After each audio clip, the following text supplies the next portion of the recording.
Hello student, मैं सौरभ कोहली आपका हार्दिक स्वागत करता हूं अपने यूट्यूब चैनल में। आज हम चर्चा करेंगे सामाजिक विज्ञान कक्षा 8 चैप्टर 1 की।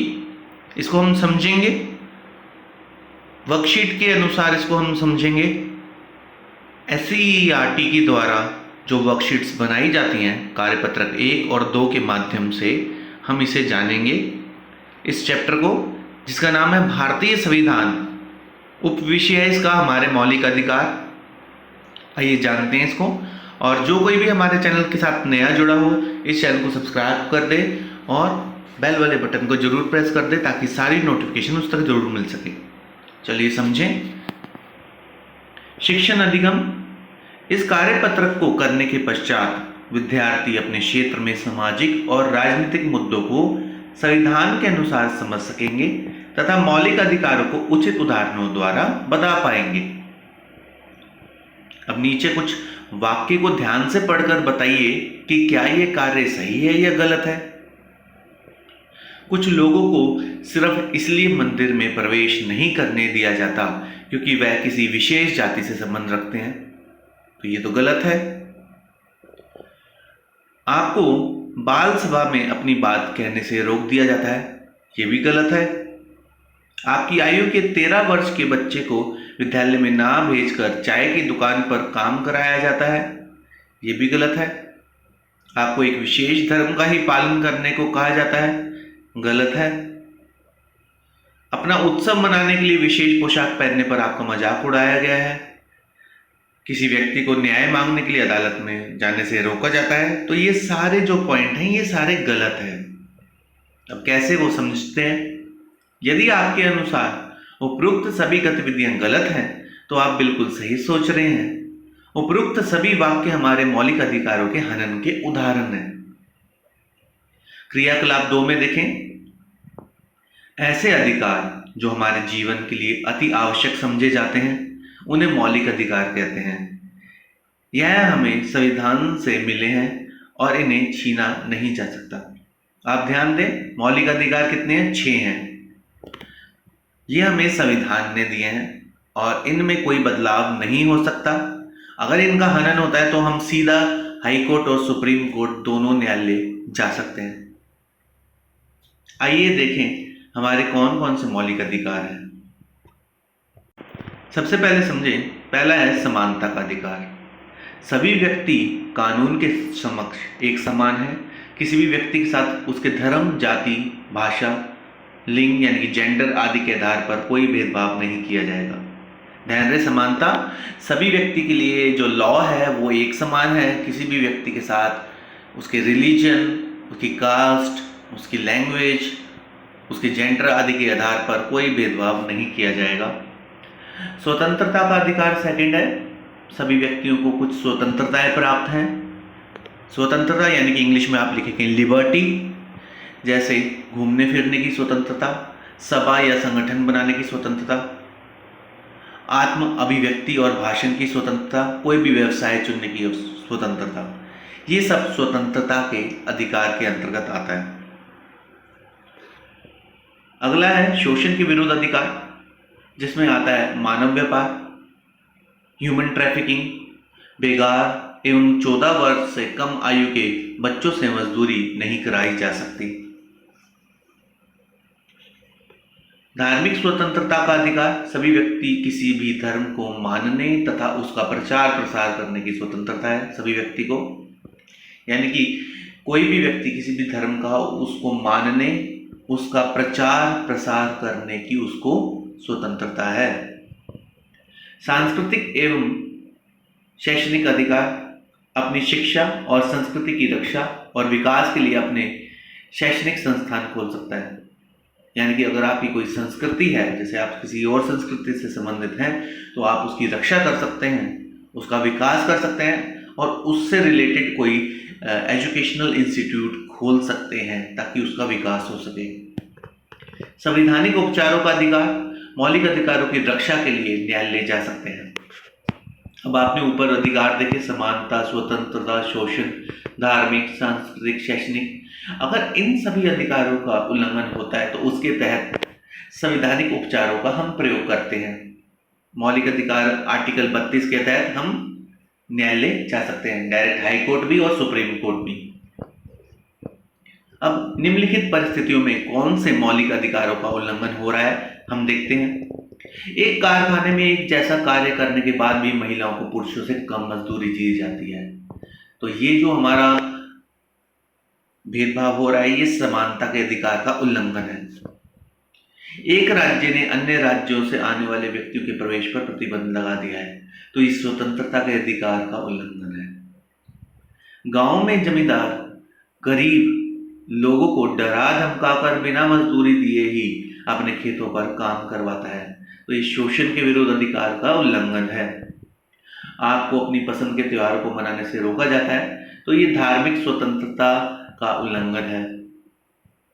अपनी क्षेत्रीय भाषा में बात करने पर आपका मजाक उड़ाया जाता है, तो यह सांस्कृतिक और शैक्षणिक अधिकार का उल्लंघन है।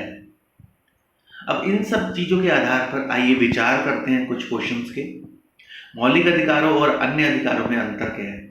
सबसे पहले बात यह है कि जो मौलिक अधिकार है वो हमें न्यायालय से मिले हैं, यानी कि संविधान से मिले हैं। अगर उनका उल्लंघन होता है तो हम डायरेक्ट न्यायालय जा सकते हैं, और अन्य अधिकारों का अगर उल्लंघन होता है तो हम न्यायालय नहीं जा सकते। मौलिक अधिकार हमारे लिए विशेष महत्व रखते हैं और अन्य अधिकार इतने विशेष महत्व नहीं रखते। सबसे पहला अंतर तो यही है। इसके अलावा आप भी अपने पॉइंट्स जो आपने समझे हैं वो भी आप लिख सकते हैं। मौलिक अधिकारों की रक्षा के क्या उपाय हैं। मौलिक अधिकार का जब भी हनन होता है तो हमने ये जानते हैं कि सीधा हाई कोर्ट या सुप्रीम कोर्ट जा सकते हैं, न्यायालय की शरण में जा सकते हैं, और संवैधानिक उपचारों का अधिकार जो आखिरी अधिकार है उसके तहत अनुच्छेद 32 के तहत हम इनकी रक्षा कर सकते हैं।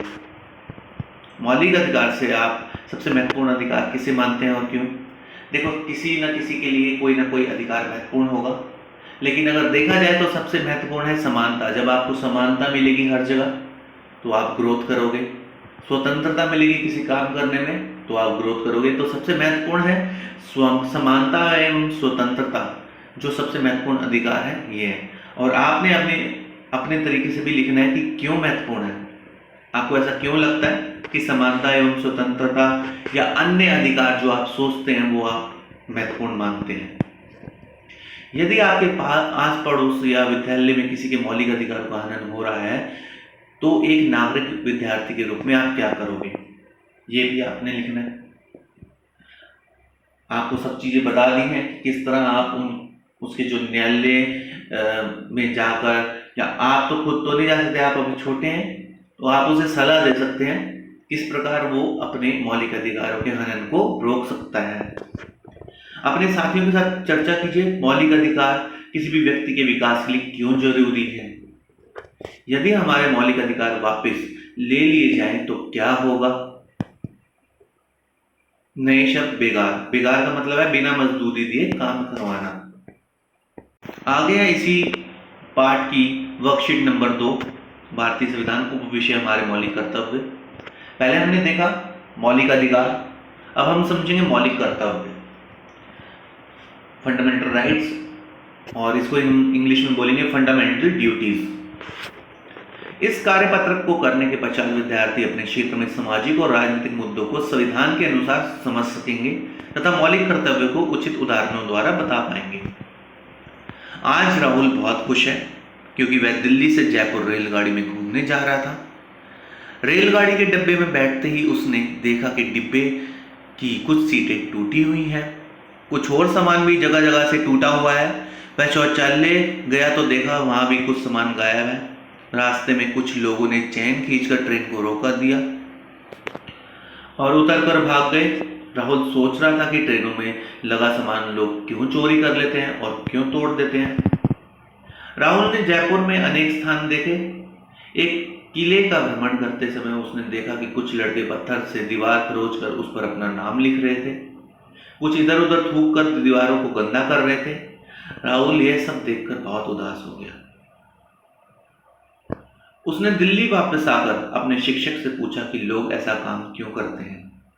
तो शिक्षक ने बताया कि ऐसा कार्य करना बहुत गलत है और हमारे संविधान के विरुद्ध है। राहुल यह सुनकर बहुत हैरान हुआ और पूछने लगा कि क्या हमारे संविधान में ये सब लिखा है? शिक्षक ने मुस्कुराते हुए कहा कि हाँ, हमारे संविधान में नागरिकों के लिए मौलिक कर्तव्य भी लिखे हैं, उनकी ड्यूटीज क्या है यानी कि जिनका पालन करना हर नागरिक का धर्म है। सार्वजनिक संपत्ति की रक्षा करना तथा राष्ट्रीय धरोहर को संजोकर रखना हमारा मौलिक कर्तव्य है। अब राहुल की जिज्ञासा बढ़ती जा रही थी। उसने पूछा, सर हमारे और क्या क्या मौलिक कर्तव्य हैं? शिक्षक ने बताया, हमारे संविधान में 11 मौलिक कर्तव्य बताए गए हैं, जिनमें से कुछ निम्न हैं। आइए देखते हैं कौन कौन से हैं। संविधान का पालन करना, राष्ट्रध्वज यानी कि जो भारतीय झंडा है और राष्ट्रगान का आदर करना, उच्च आदर्शों का पालन करना। उच्च आदर्श कौन से होते हैं? High values. हाई वैल्यूज यानी कि जो आपके अंदर से आती हैं, जो आप परिवार से सीखते हैं।